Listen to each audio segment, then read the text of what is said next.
Welcome back to Telugu menu card. ఈరోజు మనం మన కిచెన్లో ఎంతో రుచికరమైన restaurant style loose prawns recipe ఎలా తయారు చేయాలో తెలుసుకుందాం. వీడియోని స్టార్ట్ చేసే ముందు మీరు కనుక మా ఛానల్ని ఫస్ట్ టైం చూస్తున్నట్లయితే వీడియోని లైక్ చేయండి, ఛానల్ని సబ్స్క్రైబ్ చేసుకోండి. ముందుగా ఒక బౌల్లో వాష్ చేసి క్లీన్ చేసుకున్న 1/2 kg ప్రాన్స్. ఇప్పుడు ఇందులో కొద్దిగా పసుపు, 2 టేబుల్ స్పూన్ల మైదా పిండి, 1 టేబుల్ స్పూన్ కార్న్ఫ్లోర్, మిరియాల పొడి, సాల్ట్, కొద్దిగా గరం మసాలా వేసి బాగా కలపాలి.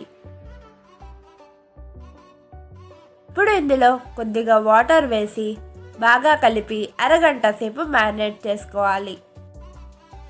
ఇప్పుడు ముందుగా హీట్ చేసిన ఆయిల్లో ఒక్కొక్క ప్రాన్స్ పీస్ వేసి షాలో ఫ్రై చేసుకోవాలి. ప్రాన్స్ వేసిన తర్వాత 5 నిమిషాల పాటు గరిటె పెట్టకండి, లేకపోతే ప్రాన్స్ పై ఉన్న కోటింగ్ పోతుంది. ఈ విధంగా ప్రాన్స్ గోల్డెన్ కలర్ వచ్చిన తర్వాత ప్లేట్లోకి తీసుకోండి. ఏ ప్యాన్ లో 1 టేబుల్ స్పూన్ ఆయిల్, 2 టేబుల్ స్పూన్లు సన్నగా తరిగిన గార్లిక్ వేసి ఒక 5 నిమిషాల పాటు టాస్ చేసుకోండి. ఇప్పుడు ఇందులో సన్నగా తరిగిన ఉల్లిపాయ ముక్కలు, పచ్చిమిర్చి ముక్కలు,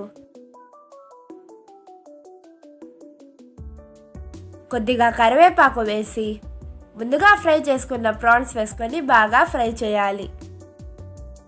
చివరిగా కొద్దిగా చిల్లీ ఫ్లేక్స్ వేసి ఒక 2 నిమిషాల పాటు టాస్ చేసి ప్లేట్లోకి తీసుకోండి.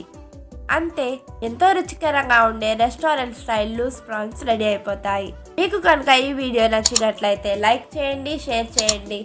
మరిన్ని వీడియోల కోసం మా ఛానల్ని సబ్స్క్రైబ్ చేసుకోండి.